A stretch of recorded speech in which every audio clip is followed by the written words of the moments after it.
राष्ट्रीय जनतांत्रिक गठबंधन यानी एनडीए की बड़ी बैठक राजधानी दिल्ली में हुई। भारत मंडपम में हुई इस बैठक की अध्यक्षता खुद प्रधानमंत्री नरेंद्र मोदी ने की। इस बैठक में एनडीए और बीजेपी के सभी मुख्यमंत्री, उप मुख्यमंत्री और एनडीए घटक दलों के सभी बड़े नेता और केंद्रीय मंत्री शामिल हुए। बैठक में बीजेपी के अध्यक्ष नितिन नवीन भी शामिल हुए, तो वहीं गृह मंत्री अमित शाह, राजनाथ सिंह, जेपी नड्डा सहित सभी वरिष्ठ मंत्री भी इस महत्वपूर्ण बैठक में हिस्सा लिए। काफी दिनों बाद ये एनडीए की बैठक हुई थी। प्रधानमंत्री नरेंद्र मोदी के 12 साल के कार्यकाल पूरे होने के अवसर पर इस बैठक का आयोजन किया गया था। जो जानकारी मिली है उसके मुताबिक प्रधानमंत्री नरेंद्र मोदी ने एनडीए घटक दलों के नेताओं के सामने अपनी सरकार का पूरा विजन रखा और बताया कि 12 वर्षों में उनकी सरकार ने आम लोगों को राहत देने के लिए इस देश में क्या कुछ किया है और आगे के रोड मैप पर भी प्रधानमंत्री नरेंद्र मोदी ने विस्तार से चर्चा की और अपनी बात रखी। इसके साथ ही एनडीए के घटक दलों ने भी अपनी बात रखी। कई मुख्यमंत्रियों ने अपनी बात रखी, यानी सब मुख्यमंत्रियों को भी एक तरीके से मौका इस बैठक में दिया गया। कह सकते हैं कि इस जनतांत्रिक गठबंधन की बैठक में प्रधानमंत्री नरेंद्र मोदी ने अपने 12 साल के कार्यकाल का लेखा जोखा रखा, तो वहीं राज्यों में किस तरीके से काम हो रहे हैं उस पर भी चर्चा हुई। मुख्यमंत्रियों ने भी बताया कि केंद्रीय योजनाओं का लाभ आम लोग कैसे ले रहे हैं, साथ साथ राज्य सरकारों के द्वारा जो योजनाएं चलाई जा रही हैं उसका लाभ भी आम लोग, गरीब लोग, सामान्य लोग कैसे उठा रहे हैं। साथ ही आगे की रणनीति, आगे के रोड मैप पर भी इस बैठक में विस्तार से चर्चा हुई। बैठक में उत्तर प्रदेश के मुख्यमंत्री, दोनों उप मुख्यमंत्री, उत्तर प्रदेश के सहयोगी दल के तमाम बड़े नेता शामिल ही हुए थे। सहयोगी संजय कुमार के साथ विकास चंद्र, न्यूज स्टेट, उत्तर प्रदेश, उत्तराखंड। मध्य प्रदेश में राज्यसभा चुनाव के पहले सियासी संग्राम तेज हो चुका है। प्रदेश में कांग्रेस की राज्यसभा प्रत्याशी मीनाक्षी नटराजन का नामांकन रद्द होने के बाद प्रदेश में कई तरीके के धरने प्रदर्शन देखने को मिल रहे हैं। राजधानी भोपाल में भी जीतू पटवारी और उमंग सिंगार के साथ कांग्रेस के कई विधायक उपवास पे बैठ गए। कांग्रेस का आरोप है कि बीजेपी के इशारे पर नामांकन को रद्द किया गया है। हालांकि भारत निर्वाचन आयोग ने कांग्रेस की अपील को ठुकरा दिया है, यानी सीधा घाटा इस समय कांग्रेस का होता हुआ दिखाई दे रहा है। तो वहीं कांग्रेस के नेता इस बात का दावा कर रहे हैं कि आने वाले दिनों में मध्य प्रदेश में लगातार धरना प्रदर्शन और आंदोलन करते हुए दिखाई देंगे। लेकिन दूसरी तरफ निर्वाचन से मिली हुई हार के बाद कांग्रेस अब लगातार सुप्रीम कोर्ट जाने का जिक्र कर रही है। बहरहाल ये देखना होगा कि आने वाले दिनों में किस प्रकार की स्थिति मध्य प्रदेश में होती हुई दिखाई देती है। लेकिन सीधे तौर पर प्रदेश के अंदर राज्यसभा सीट का एक घाटा कांग्रेस को हो गया है। सहयोगी आशु के साथ अतुल शर्मा, उत्तर प्रदेश, उत्तराखंड। पश्चिम बंगाल ने मुख्यमंत्री शुभेंदु अधिकारी की नेतृत्व वाली नई भाजपा सरकार ने आखिरी कर मंत्रित्व के बीच विभागों की बंटवारा कर दिया है।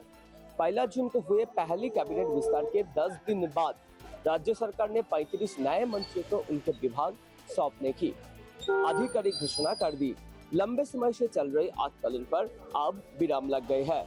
मुख्यमंत्री शुभेंदु अधिकारी ने गृह, परिवर्तन मामले, सूचना एवं संस्कृति, बिजली, भूमि एवं भूमि राजस्व, कार्मिक और प्रशासनिक सुधार जैसे कई महत्वपूर्ण विभाग अपने पास ही रखे हैं।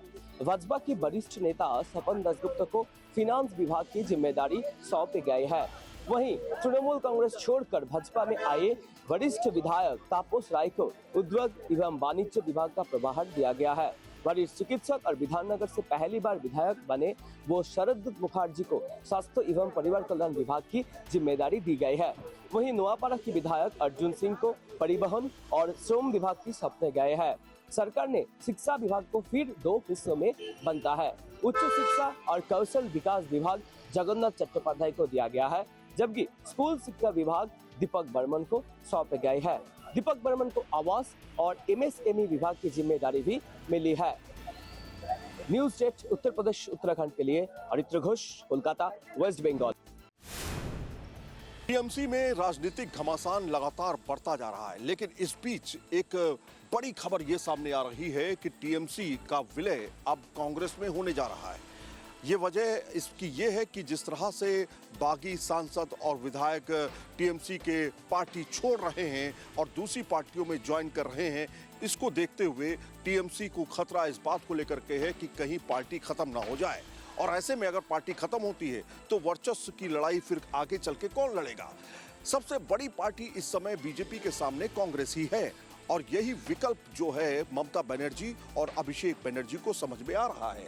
यही वजह है, आप देखिए 9 तारीख को ममता बनर्जी की मुलाकात सोनिया गांधी से होती है और सोनिया गांधी के ममता बनर्जी गले लगती है।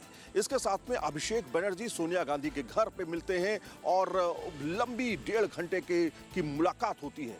सूत्र बता रहे हैं, विश्वसनीय सूत्र ये बता रहे हैं कि सोनिया गांधी ने ममता बनर्जी से बात की फोन पर और पार्टी को यानी कि टीएमसी को कांग्रेस में विलय करने की बात कही गई और इसके साथ में कुछ पोजीशंस भी ऑफर की गई।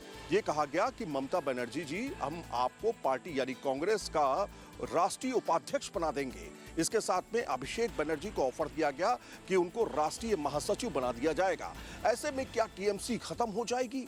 क्या टीएमसी का कोई वर्चस्व नहीं रहेगा?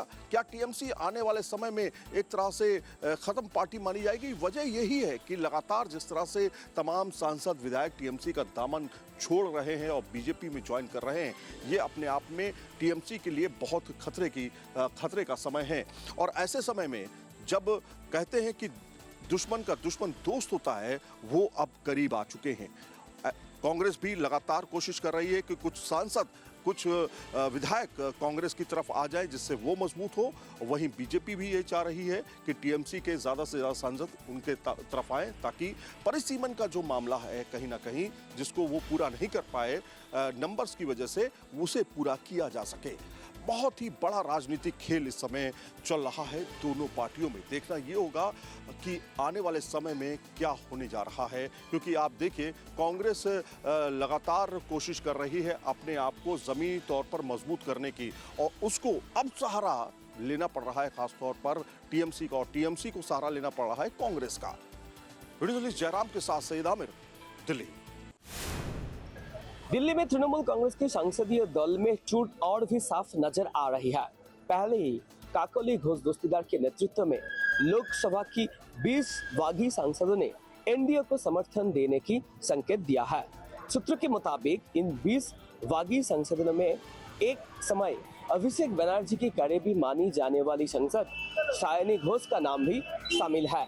खबर है कि काकोली घोष दस्तीदार की नेतृत्व में लोकसभा स्पीकर को जो पत्र दिया गया है उस पर सायनी घोष की भी हस्ताक्षर मौजूद है।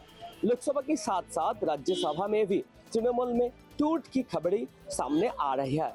सुखेंदु शेखर रॉय और सुष्मिता देव पहले ही राज्यसभा सांसद पद से इस्तीफा दे चुके हैं।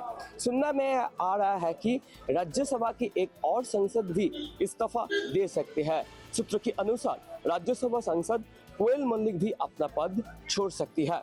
कुल मिलाकर पश्चिम बंगाल विधानसभा चुनाव में हार के बाद ममता बनर्जी की तृणमूल कांग्रेस बिखर कर कई टुकड़ों में बनती हुई नजर आ रही है। न्यूज़ 8 उत्तर प्रदेश उत्तराखंड के लिए औरित्र घोष, कोलकाता, वेस्ट बंगाल। तृणमूल कांग्रेस में लगातार खींचतान चलती आ रही है और इसमें इस बार मामला जो है वो दिल्ली में मौजूद ऑफिस को लेकर के है, जो टीएमसी का ऑफिस कहलाता है। दरअसल ये टीएमसी का ऑफिस बागी सांसद पार्थो भौमिक के जगह पे बनाया गया और वहीं पर दिल्ली में यह ऑफिस चलता रहा है। सूत्र बता रहे हैं कि पार्थो भौमिक ने अभिषेक बनर्जी को पत्र लिख करके कहा है कि इसको जल्द से जल्द खाली कर दिया जाए, यानी टीएमसी के दिल्ली ऑफिस को खाली कर दिया जाए। पार्थो भौमिक बागी सांसद हैं। जाहिर तौर पर अब जब वो अलग हुए हैं तो उसके बाद जो उनके आवास पर यानी 20 राजेंद्र प्रसाद रोड पर जो दफ्तर टीएमसी का चल रहा था उसको खाली कराने की मांग अब की जा रही है। हालांकि इस मामले पर किसी ने कैमरे पर बातचीत तो नहीं की, लेकिन ये जरूर है कि इस तरह की अटकलें कहीं ना कहीं टीएमसी के लिए काफी ज्यादा निराशाजनक हैं। वीडियो जर्नलिस्ट जयराम के साथ सईद आमिर, न्यूज़ 8 उत्तराखंड, उत्तर प्रदेश। उत्तर प्रदेश में पंचायत चुनाव को लेकर के हर कोई इस बात पे जानना चाह रहा है कि आखिर चुनाव कब होंगे, लेकिन चुनाव से पहले मतदाता सूची पर हर किसी की निगाह है। पुनरीक्षण के बाद ये हो रहा था कि आखिरकार मतदाता सूची आएगी कब। मतदाता सूची उत्तर प्रदेश निर्वाचन आयोग ने आज जारी किया है और इस नई सूची में ये देखने को मिल रहा है कि 1,41,00,000 के करीब ऐसे मतदाता हैं जिन्हें इस मतदाता सूची से हटाया गया है। उसके अलग अलग कारण है, लेकिन दूसरी तरफ नए मतदाताओं को जोड़ा भी गया है जिनकी संख्या लगभग 40 लाख के आसपास है।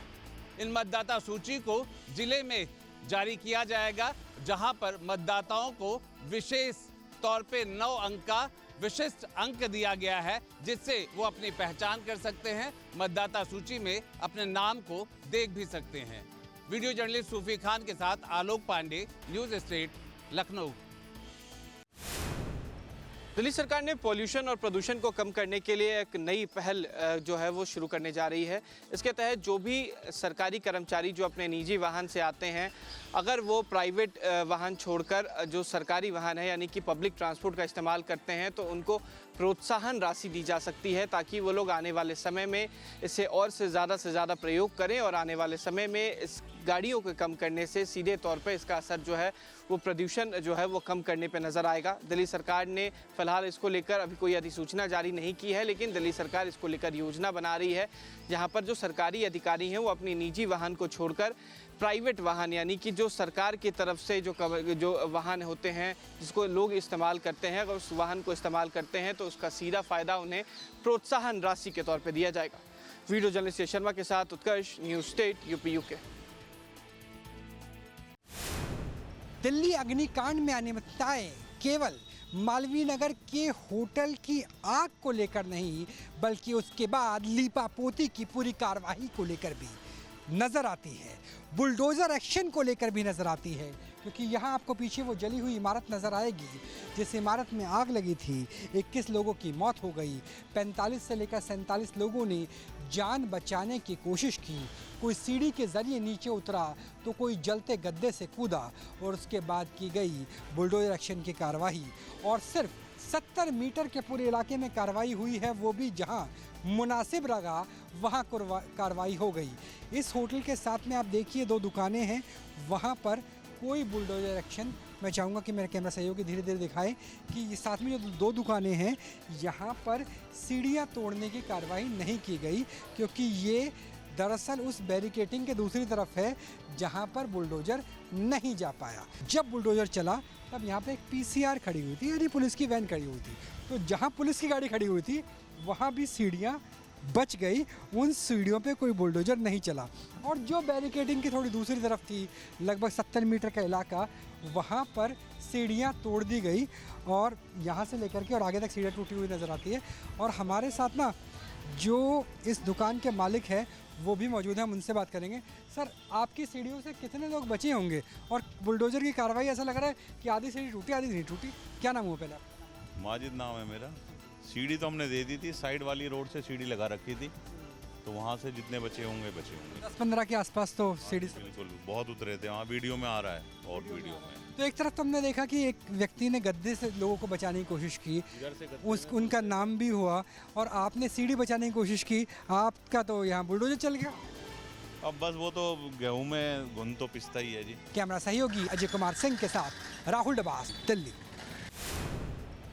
मध्य प्रदेश के मुख्यमंत्री डॉक्टर मोहन यादव ने एक बड़ा फैसला लिया है, जिसमें धार्मिक स्थलों से जो है मीट की दुकान को शहर के बाहर रखने की बात की। हालांकि यदि हम बात कहें तो महाकाल की नगरी उज्जैन के अंदर, यानी कि जो शहर है उसके अंदर अब मीट की दुकानें संचालित नहीं की जाएंगी। इसको लेकर एक कानून बनाया गया है। लगातार हम देखते हैं कि महाकाल की नगरी में जिस तरीके से मंदिर परिसर के आसपास जो मीट की दुकानें होती हैं, अब उन्हें जो है उज्जैन नगरी से बाहर करने का फैसला जो है सरकार ने लिया है। हालांकि धार्मिक स्थलों से ऐसी चीज़ों को दूर रखना सरकार का सही फैसला माना जा रहा है। हालांकि कई लोग इसमें अपना विरोध भी दर्ज करते नज़र आ रहे हैं। हालांकि अब चरणबद्ध तरीके से जो है इस कानून को पारित कर दिया है। अब उज्जैन परिसर, महाकाल परिसर के अंदर जितनी भी मीट की दुकानें होंगी, अब उन्हें बाहर शिफ्ट किया जाएगा। वीडियो जर्नलिस्ट आशु के साथ अंकित श्रीवास्तव, न्यूज स्टेट उत्तर प्रदेश उत्तराखंड। नाव के बांगरमुकोतारी क्षेत्र के मोहल्ला घूरे टेला में निर्माणाधीन मंदिर के साधु मिलन दास की मंगलवार को चाकू से गोदकर हत्या कर दी गई थी, जिसके बाद बुधवार को पूरा मामला तूल पकड़ता है और साधु के जो भाई थे उन्होंने खुद को सनातनी बता पूरे मामले में हंगामा शुरू कर दिया, जिसके बाद ये बात निकलकर सामने आई कि जो लोग थे जिन पे आरोप हैं वो उसमें से एक इजराइल जो मुख्य व्यक्ति है वो षड्यंत्र के तहत उसने बाबा की हत्या की है। इस हत्या में और भी लोग शामिल हैं, जिनमें पुलिस ने जो मृतक हैं उनके भाई की तहरीर पर 5 नामजद व 3 अज्ञात लोगों के खिलाफ FIR दर्ज कर जांच शुरू कर दी है। फिलहाल पूरे मामले में आरोपित 3 लोगों को पुलिस ने हिरासत में लिया है और पूरे मामले में जो आरोपी हैं उनकी गिरफ्तारी के लिए लगातार दबिश दी जा रही हैं। फिलहाल जो लोग हैं उनका कहना है कि जो आरोपी हैं, जो विपक्ष के लोग हैं, उन्होंने एक साजिश के तहत, षड्यंत्र के तहत जो बाबा थे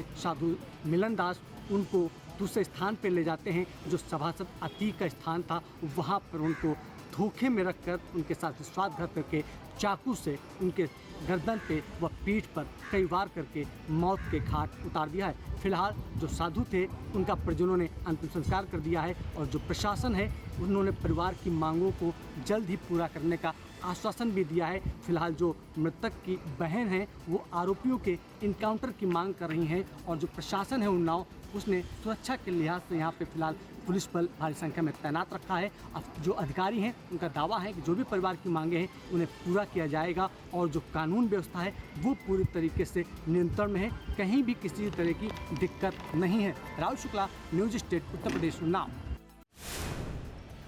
महाराष्ट्र के बीड जिले के माजलगांव तालुका स्थित पुरुषोत्तमपुरी में दर्शन के लिए जा रहे श्रद्धालुओं से भरी नाव नदी में पलट गई।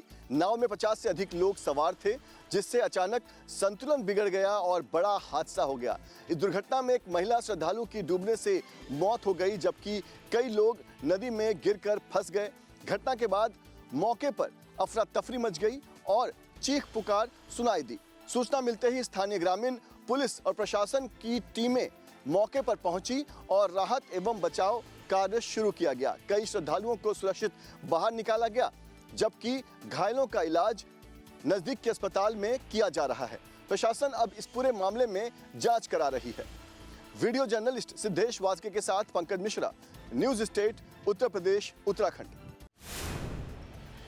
नोएडा में लग्जरी लाइफ जीने के लिए युवा अपराध का रास्ता इख्तियार कर रहे हैं। ये हम नहीं कह रहे, ये आंकड़े हैं नोएडा पुलिस के जो 2 साल के सामने निकल कर आए हैं। पिछले 2 साल की अगर बात की जाए तो 217 युवा जिनकी उम्र 18 से 20 साल है, उन्होंने लग्जरी लाइफ जीने के लिए, गर्लफ्रेंड की ज़रूरत पूरी करने के लिए अपराध का जो रास्ता है वो इख्तियार किया। छिनैती जैसी घटना, चोरी की घटनाओं को अंजाम दिया और जो नशे की चीज़ें हैं उनकी तस्करी में भी गिरफ्तार किए गए।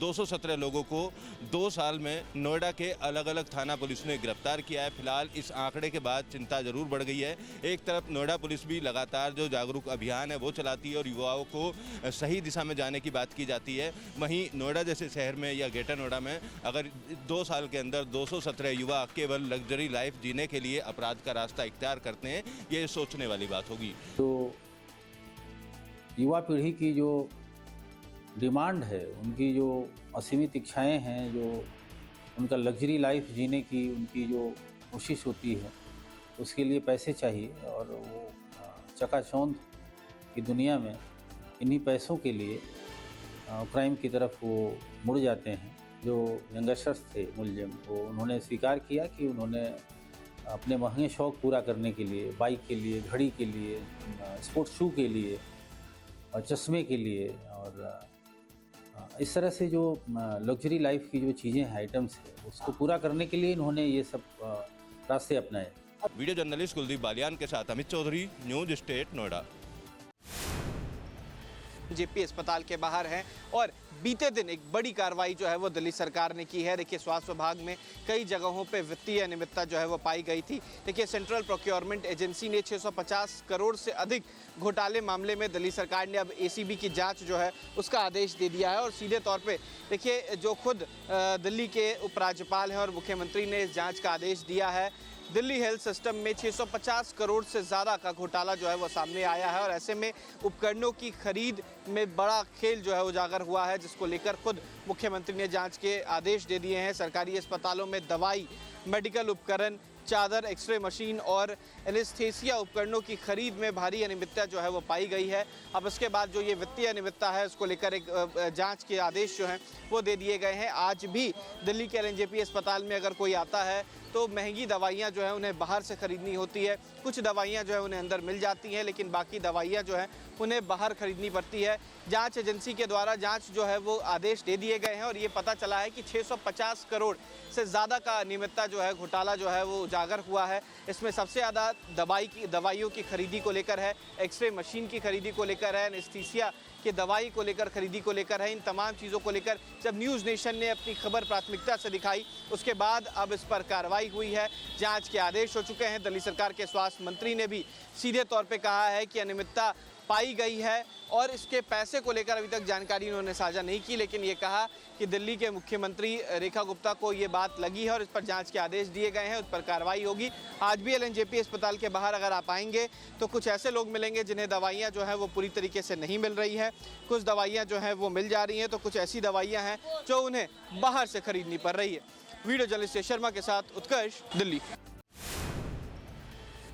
टीम इंडिया को अफगानिस्तान के खिलाफ प्रस्तावित वनडे सीरीज से पहले बड़ा झटका लगा है। स्टार ऑलराउंडर हार्दिक पांड्या चोट के कारण सीरीज से बाहर हो गए हैं। जानकारी के मुताबिक फिटनेस टेस्ट पास करने के महज एक दिन बाद उनके पैर में मोच आ गई, जिसके चलते उन्हें टीम से बाहर होना पड़ा। अब हार्दिक को करीब 2 हफ्तों तक बेंगलुरु स्थित BCCI के सेंटर ऑफ एक्सीलेंस में रहकर रिहैब और इलाज कराना पड़ सकता है। हार्दिक की गैर मौजूदगी टीम इंडिया के संतुलन पर असर डाल सकती है, क्योंकि वो बल्लेबाजी और गेंदबाजी दोनों विभागों में अहम भूमिका निभाते हैं। फिलहाल टीम प्रबंधन उनके विकल्पों पर मंथन कर रहा है। वीडियो जर्नलिस्ट सिद्धेश वासगे के साथ Pankaj Mishra, news state, Uttar Pradesh, Uttarakhand. Delhi NCR में धूल भरी आंधी जो है वो आई और इसने बीते कई दशकों के रिकॉर्ड को तोड़ दिया। हवा की रफ्तार करीब 128 किलोमीटर प्रति घंटे की रफ्तार से आंधी, धूल भरी आंधी चली और ये रिकॉर्ड हुई पूसा के मौसम विज्ञान क्षेत्र में। आपको बताएं कि जिस तरह से ये आंधी आई है इसने 25 साल के रिकॉर्ड को तोड़ा है। इसके साथ अगर देखें तो 2001 में करीब 120 किलोमीटर प्रति घंटे की रफ्तार से हवाएं चली थी। आखिर इसके पीछे का कारण क्या है? मौसम वैज्ञानिकों की माने तो इसके पीछे पश्चिमी विक्षोभ कहीं ना कहीं और साइक्लोनिक सर्कुलेशन जिस तरह से लगातार बन रहा है उसका असर साफ तौर पे देखा जा रहा है। देखिए, प्री मानसून जब भी सीजन होता है, जो खास करके अप्रैल का लेटर पार्ट और जो मई है और जून की शुरुआती दौर में, उस समय टेम्परेचर काफ़ी ज़्यादा बढ़ जाते हैं। 45 डिग्री के आसपास जब टेम्परेचर पहुंच जाता है और थोड़ी बहुत नमी होती है या कोई भी अनस्टेबिलिटी एटमॉस्फेयर में आ जाती है तो गरजने वाले बादल बन जाते हैं, जिसको क्यूमुलोनिम्बस क्लाउड कहते हैं, और उनकी ऊंचाई कभी कभी 12-13 किलोमीटर तक हो जाती है। तो जो कल 9 तारीख को जो क्लाउड बना था वो 13 से 14 किलोमीटर की उसकी ऊंचाई थी। और अगर इतना ज़्यादा वर्टिकल डेवलपमेंट होता है तो उसमें जो विंड है वो काफ़ी ज़्यादा तेज़ होती है। जब वो डिसिपेट होता है तो बहुत तेज़ी से हवा देता है और उस समय ये जो भीषण आंधी है और जो 100 किलोमीटर, 125 किलोमीटर या 70, 80, 90 किलोमीटर की रफ्तार से हवा चलती है और ये काफ़ी ज़्यादा खतरनाक हो जाता है। जितना ज़्यादा वर्टिकली डेवलप्ड क्लाउड होगा, जितनी ज़्यादा उसमें एनर्जी होगी, उतना ज़्यादा वो खतरनाक हो जाता है। बहुत ज़्यादा प्रभाव इस बार मानसून का देखा नहीं जा रहा है। मौसम विभाग ये भी मान रहा है कि इस बार मौसम जो है, मानसून जो है बहुत प्रभाव नहीं डालेगा, लेकिन ये ज़रूर है कि इस तरह के इवेंट्स, खासतौर पे तेज़ हवाओं का चलना, अचानक तेज़ बारिश आ जाना, वो चीज़ें इस बार भी देखने को मिल सकती हैं। वीडियो जर्नलिस्ट जयराम के साथ सईद आमिर हुसैन।